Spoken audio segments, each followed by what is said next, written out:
Cette charte, c'est un document important. Je dis ça parce que ça fait maintenant plusieurs années et plusieurs congrès en ce qui concerne la Fédération des services publics. Nous nous sommes dit qu'il y avait besoin de franchir une étape dans le travail commun entre les organisations CGT de la fonction publique, donc les camarades de l'État, les camarades de l'hospitalière et bien entendu les camarades de la territoriale. Et donc là, on a réussi à ce que nos trois fédérations se mettent d'accord sur un certain nombre de règles de vie, sur une feuille de route, sur un certain nombre de missions qu'on va confier à cet outil qu'on appelle la CGT fonction publique, puisque c'est une dénomination qu'on utilise déjà depuis plusieurs années. Donc voilà, l'idée c'est qu'on a vraiment besoin de travailler tout ce qui fait commun entre nous. J'en suis persuadé, la fonction publique, nous la sauverons, nous la mettrons mieux au service des citoyens que si nous défendons les trois pans, ce que nous appelons dans notre jargon les trois versants de la fonction publique. Personne ne se sauvera tout seul. Donc on a besoin de cette unicité des luttes qui respecte les spécificités de chacun des versants. C'est pas une structure supplémentaire, c'est pas ce qu'on a voulu, c'est pas ce que nos militants nous ont demandé. Ce qui nous a motivés, c'est vraiment le travail commun et d'avoir un outil qui cette fois-ci se décline sous la forme de cette charte. Donc un document qui précise notre fonctionnement et qui fait la démonstration de qu'est-ce qui se trouve derrière le logo fonction publique. C'est aussi mettre en lumière le fait que chaque exécutif garde ses décisions et ses prérogatives et qu'il n'est pas question justement d'empiéter sur ce registre-là. C'est vraiment la volonté de travailler ensemble pour faire avancer les services publics et aussi pour respecter les spécificités de chacun. Cette charte, elle donne un certain nombre d'éléments forts, la création d'un petit journal ensemble, d'instruments, de locaux partagés, de travail en commun. Nous, par exemple, nous allons mettre à disposition du temps syndical pour mieux travailler. Et je veux insister sur une chose, c'est pas une strate supplémentaire qui va enlever du travail dans les secteurs. Non, c'est une valeur ajoutée. On va produire du travail, du meilleur travail. Et donc, ça va permettre, me semble-t-il, à la CGT de travailler encore mieux au service public, à leur défense, à leur sauvegarde. Et donc, cette charte, c'est l'outil qui va permettre, me semble-t-il, à travers des réunions communes, des outils partagés, des expressions de travailler ensemble, et bien qui va permettre d'être mieux la CGT qui défend encore le service public.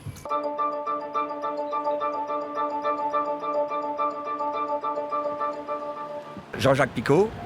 Christian Garnier. Le but, c'est de rallier Paris le 5 décembre en 14 étapes, 904 km. Déjà pour la réforme des retraites, qui va être terrible, la casse des services. Et le but du jeu, c'est de s'arrêter dans chaque ville, chaque grande ville, et pour faire la convergence des luttes et amener dans toutes les grandes villes la convergence des luttes et arriver à Paris à la manifestation.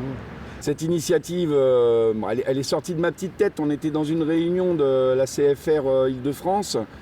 Les camarades parlaient d'essayer de faire monter les convergences, etc. pour préparer le 5 décembre contre la réforme sur les retraites.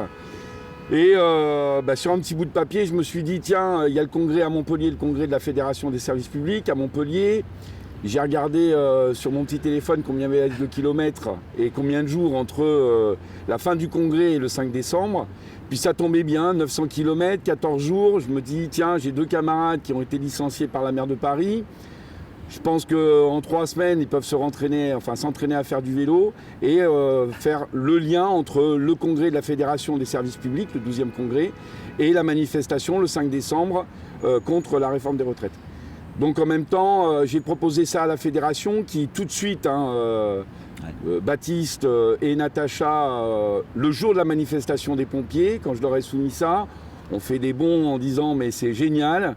Donc j'ai proposé ça à mes 2 camarades qui ont accepté. Alors, ils m'ont dit, tout de suite. Sans problème. Ça va être compliqué, mais on va le faire.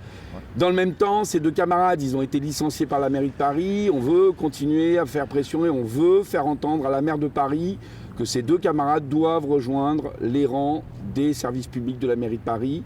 Ils n'ont fait que manifester contre le gouvernement et sa politique, contre la casse des services publics. Et donc la maire de Paris doit les réintégrer, elle doit entendre leur réintégration. Moi, je leur tire un grand coup de chapeau à ces 2 camarades-là. Ils vont être accompagnés par toute une petite équipe, le staff, l'intendance, massage, etc., etc. Et ce matin, on a fait une réunion avec toutes les CSD. Ils mettent tout en place pour qu'on soit hébergé chez les militants, pour qu'il y ait un débat chaque soir avec des salariés en lutte, pas simplement du service public, y compris des entreprises privées, etc. On a déjà des contacts avec l'énergie, avec France Télécom, Voilà, donc je pense que ça va être riche et qu'on peut peut-être arriver à Paris, pourquoi pas, avec 2000, 3000 vélos, on ne sait pas. Mais le pari est un peu fou, mais je pense que ça peut réussir. Et puis on peut remercier aussi la NVO qui aujourd'hui nous interviewe, le journal de la CGT.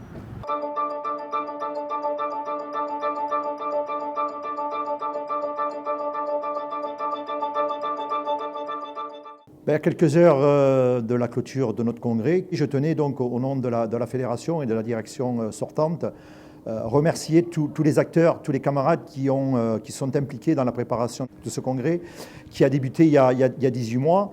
Et au premier chef, donc l'ensemble des camarades de Montpellier, du syndicat de la ville et de la métropole, les camarades de la CSD, de la coordination fédérale et régionale, tous ces camarades ont œuvré au quotidien pour arriver à ce que cette semaine, ce congrès se tienne. Bien entendu, mes remerciements vont aussi à toute l'équipe administrative de la fédération qui, elle aussi, et eux aussi, œuvrent, je dirais, dans l'ombre. La fédération, voilà, c'est aussi, ça tourne parce qu'il y a une politique certes, mais aussi il y a toute une équipe administrative. Et il y a également, et c'est toutes les pensées que j'ai pour les camarades de l'équipe administrative qui sont restés à Montreuil faire, comme on dit, tourner la boutique. Un remerciement tout particulier et un remerciement sincère et de portée aussi politique à l'équipe NDO. On a fait le choix et un pari, et on peut dire que ce pari est réussi, de travailler avec l'équipe journalistique et l'équipe administrative et technique du journal de la CGT de la NVO.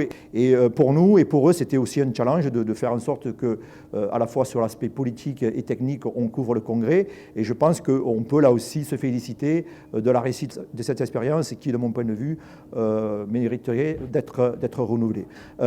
Remercier aussi les personnels du quorum qui, certes, vous ne les avez pas forcément vus, mais qui ont aussi œuvré au quotidien pour que, pour que l'accueil se passe bien, pour que les locaux soient propres. Il y a toute la partie de sécurité, comme on vous l'a dit au début de ce congrès, on a été obligé d'adopter des contrôles imposés dans le cadre de plan Vigipirate. C'est aussi toutes les personnes, toutes les équipes de la CGT avec toutes les organisations et les outils satellites. Je pense à Vie Nouvelle, je pense à l'UCR, l'Union confédérale de retraités avec donc Vie Nouvelle, l'Avenir Social, l'ANCAV, voilà, tous ces camarades présents au quotidien et bien entendu de manière plus largement tous les partenaires qui ont été là pour vous accueillir durant ces 4 jours. C'est aussi un moment important. C'est ça aussi que je voulais, au nom de la direction fédérale sortante, vous adresser à toutes et à tous participants à ce 12e congrès de Montpellier. I never cared.